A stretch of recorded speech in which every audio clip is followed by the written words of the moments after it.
नमस्कार दोस्तों, global affairs में आप सभी का स्वागत है और मैं हूं सुलेमान। कल 7 मई को अक्रॉस इंडिया एक सिविलियन मॉक ड्रिल होगी। ये मॉक ड्रिल होने वाली है आफ्टर 54 ईयर्स। 54 साल बाद ये मॉक ड्रिल की जाएगी।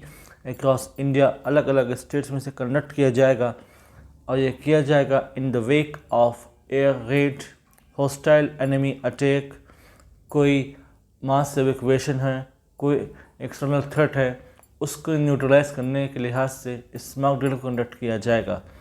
सीरीज़ ऑफ स्टेप्स इसमें इन्वॉल्व होंगे। इसमें बहुत सारे level of government agencies involve होंगे, civil administration, NSS, NCC, Nehru Yuva Kendra संगठन, पुलिस, लोकल एडमिनिस्ट्रेशन, हर कोई इसमें इन्वॉल्व होगा और इससे अक्रॉस इंडिया किया जाएगा। खासकर ये उन स्टेट्स के लिए बहुत ज़्यादा सिग्निफिकेंट हो जाता है who share border with Pakistan, यानी कि जम्मू कश्मीर, पंजाब, गुजरात, राजस्थान। इन राज्यों के लिए और ज़्यादा सिग्निफिकेंट हो जाता है। यहाँ पर सिविलियंस को तैयार किया जा रहा है वार रेडीनेस के लिए, ताकि वो हाई अलर्ट पर रहें, रिलैक्स मोड पर नहीं, ताकि उन्हें पता हो कि अगर वो रियल वार होता है तो कैसे उन्हें एक्ट करना है, कैसे उन्हें तब चीज़ें संभालनी है और तब घबराना नहीं है, और कैसे कूल कंपोज माइंड से वो चीज़ों को हैंडल करेंगे। इसमें स्कूल कॉलेजेस इन्वॉल्व रहेंगे, स्टूडेंट्स इन्वॉल्व रहेंगे, ताकि उन्हें ये सब मॉक ड्रिल में सिखाया जाएगा, समझाया जाएगा किस तरीके से एक्ट करना है और कैसे खुद को बचाना है, कैसे एवेक्यूएट करना है। जो वल्नरेबल पॉपुलेशन है, खास करके एल्डरली, बच्चे और वुमेन, इनको कैसे बचाना है। कैमोफ्लेज किया जाएगा वाइटल एसेट्स को, यानी कि जो ऑयल डिपोज हैं, हमारे की इंफ्रास्ट्रक्चर है, उनको कैमोफ्लेज किया जाएगा, उनको छुपाया जाएगा, ताकि एनिमी समझ नहीं पाए कि यहाँ पर वाइटल एसेट्स हैं। इसके अलावा ब्लैकआउट किया जाएगा आधे घंटे का पूरे इन एरियाज़ में, ताकि एनिमी समझ नहीं पाए कि कहाँ पर कोई बड़ा शहर है, कोई इम्पॉर्टेंट एरिया है। अगर उसको बॉम्ब करना हो, एरियल टारगेट्स को फिक्स ना कर पाए, यानी कि कन्फ्यूजन क्रिएट करना in the mind of enemy. इनके लिए सारे ड्रिल की जा रही। अपार्ट फ्रॉम दैट, सिविलियंस को रेडी रखना फॉर वार लाइक सिचुएशन। वार में अगर भारत आता है तो तब कैसे कंडक्ट करेंगे सिविलियंस, और मिलिट्री एडमिनिस्ट्रेशन के साथ कोऑर्डिनेट करना, और कैसे भारत का साथ देना, कैसे भारत सरकार का साथ देना इस कठिन परिस्थिति में। 54 साल पहले 1971 में सिमिलर ड्रिल कंडक्ट की गई थी। तब डर ये था, संभावना ये थी कि जब ईस्ट पाकिस्तान में नरसंहार किया जा रहा था और ये तय था कि भारत और पाकिस्तान का युद्ध होगा, इसको रोका नहीं जा सकता, तब ये ड्रिल की गई थी, ये सिविलियन मॉक ड्रिल की गई थी अक्रॉस इंडिया। उसके 54 साल बाद अब 2025 में इसे दोबारा किया जा रहा है। मिनिस्ट्री ऑफ होम अफेयर्स ने इस बारे में राज्य सरकार को आदेश दिया है, इसलिए इसकी तैयारी की जा रही और 7 तारीख चुनी गई है। जो जियोलॉजिस्ट हैं, एनालिस्ट हैं, एक्सपर्ट्स हैं डिफेंस के फील्ड में, उनका ये कहना है कि इसका मतलब ये है कि अब वो समय आ गया है जब एस्केलेशन अपनी पीक पर होगी, यानी कि भारत स्ट्राइक करेगा। एक काइनेटिक एक्शन आप भारत की तरफ से देखेंगे अगेंस्ट पाकिस्तान।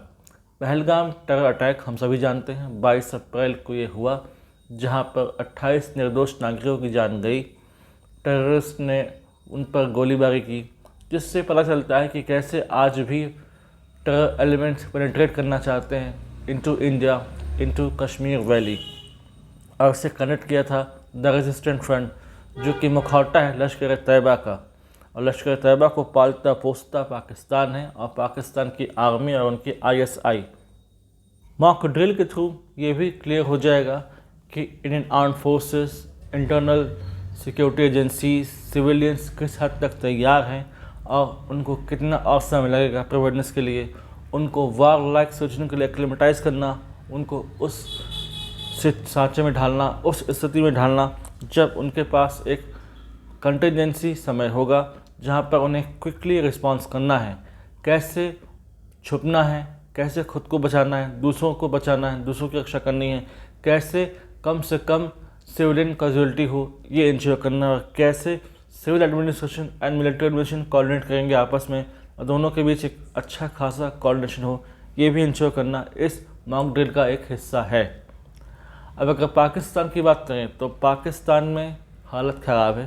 पाकिस्तान की इकॉनमी तो जर्जर है, ये हम सभी जानते हैं, लेकिन उनकी तैयारी भी इसी तरीके से जर्जर ही है।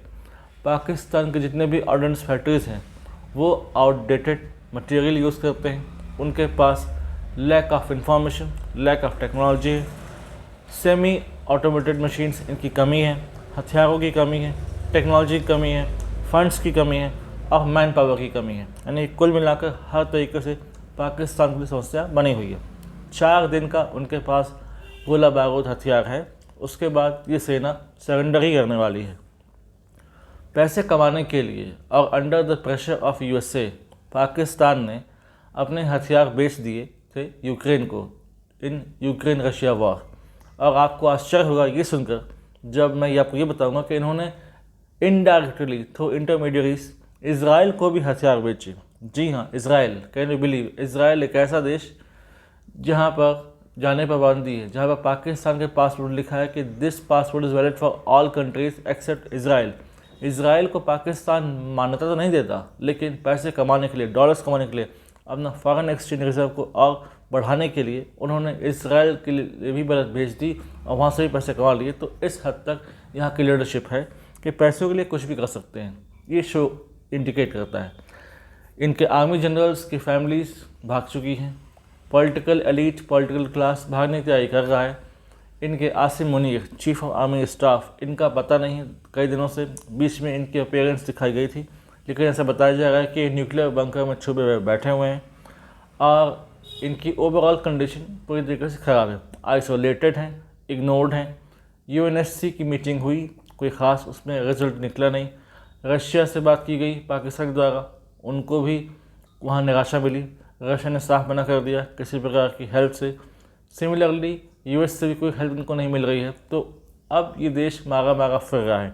और इधर भारत अपनी military drill, civilian emergency drill के थ्रू अपनी तैयारी को और मजबूत कर रहा है, ताकि ज़रूरत पड़ने पर हम इस तरीके से स्ट्राइक करें ताकि हमारे स्ट्राइक में कोई कमी न रह जाए। और इस बार बताया जा रहा है कि शायद प्रयास होगा कि हम पीओके का लॉस्ट एरिया है उसको वापस इंटीग्रेट कर सके इनटू इंडियन मेनलैंड, और हो सकता है कि एक बड़ा पोर्शन पाकिस्तान का लिया जा सके। ये अपुष्ट है, इसमें इतनी ज़्यादा क्रेडिबिलिटी तो नहीं है, लेकिन न्यूज़ एजेंसीज, एनालिस्ट ऐसा विचार रखते हैं। फिर भी ये सिविलियन मॉक ड्रिल बहुत इंपॉर्टेंट है और 54 साल बाद इसका होना ये भी इंडिकेट करता है कि इस बार का जो जवाब होगा वो लिमिटेड स्ट्राइक, एयर स्ट्राइक से नहीं रहने वाला है। इसमें तीनों विंग्स ऑफ आर्म्ड फोर्सेस सामने आएंगी, आर्मी, नेवी, एयरफोर्स। गवर्नमेंट का पूरी बैकिंग होगी और इस बार पूरी तरीके से इलाज होगा पाकिस्तान का और पाक स्पॉन्सर्ड टेररिज्म का, ताकि भविष्य में पहलगाम जैसे कोई भी हादसे ना हो, भविष्य में कोई टेरर अटैक्स हमें न देखने को मिले। इस पर रोक लगेगी, इसीलिए सारी तैयारियाँ की जा रही हैं और भारत इसीलिए तैयारी कर रहा है ताकि हम वार लाइक सिचुएशन में सिटीजन्स को रेडी रख सकें, हाई अलर्ट पर रख सकें और उन्हें तैयार कर सकें फॉर एनी कंटिजेंसी सिचुएशन, और उन्हें किसी प्रकार का कोई डर ना हो। और जो उत्साह देखने को मिल रहा है लोगों में, उससे पता चलता है कि वो भी इस मॉक ड्रिल की तैयारी का इंतजार कर रहे हैं और वो इसमें विथ इंथुजियाज्म पार्ट लेंगे। आपका क्या कहना है, आपका क्या सोचना है, गवर्नमेंट के इस एक्शन को आप कैसे देखते हैं? अपना ओपिनियन, अपना सोच, अपनी बिलीफ, अपने थॉट्स चाहे वो कमेंट सेक्शन में लिखिएगा। Comment section is always yours. अपनी न्यूज़ बताइए, अपने थॉट्स बताइए और लाइक कीजिए इस वीडियो को, सब्सक्राइब कीजिए हमारे चैनल को, प्रोवोकेट कीजिए ये इन्फॉर्मेशन ताकि लोग समझ सकें बाहर की तैयारी क्या है और किस प्रकार से भारत ने डिप्लोमेटिकली, पॉलिटिकली और इकोनॉमिकली पाकिस्तान को आइसोलेट कर रखा है, उसका पानी बंद कर रखा है, वहाँ फूड इनसिक्योरिटी हो सकती है और किस प्रकार से उसको वीकेस्ट सिचुएशन ला के खड़ा कर दिया है जहाँ पर उसका हारना तय है, जहाँ पर उसके लिए बचाने वाला कोई नहीं है। इसलिए हमें इस मॉक ड्रिल को पूरा सपोर्ट करना चाहिए। आप ज़रूर इसमें हिस्सा लें यदि आप उस स्टेट में हैं जहाँ पे मॉक ड्रिल होने वाली है, और अपना बताइएगा आपका क्या एक्सपीरियंस रहा, आपको कैसा लगा इस मॉक ड्रिल में पार्टिसिपेट करके और आपकी तैयारी कहाँ तक रही और आप किस प्रकार से वार रेडी में कहाँ तक आते हैं और कैसा लगा, आपका एक्सपीरियंस कैसा रहा। अगर आप हमसे जुड़ना चाहते हैं तो आप इंस्टाग्राम, टेलीग्राम के थ्रू हमसे जुड़ सकते हैं। इसका लिंक डिस्क्रिप्शन में दिया गया है। Do like, share subscribe the video and widely spread this video for the knowledge of people. यदि आप मुझसे जुड़ना चाहते हैं तो आप इंस्टाग्राम, टेलीग्राम के थ्रू हमसे जुड़ सकते हैं। इसका लिंक डिस्क्रिप्शन दिया गया है। आप जाइए और इस फैमिली को ज्वाइन कीजिए और हमारा हिस्सा बनिए। Thanks for watching. जय हिंद, जय भारत।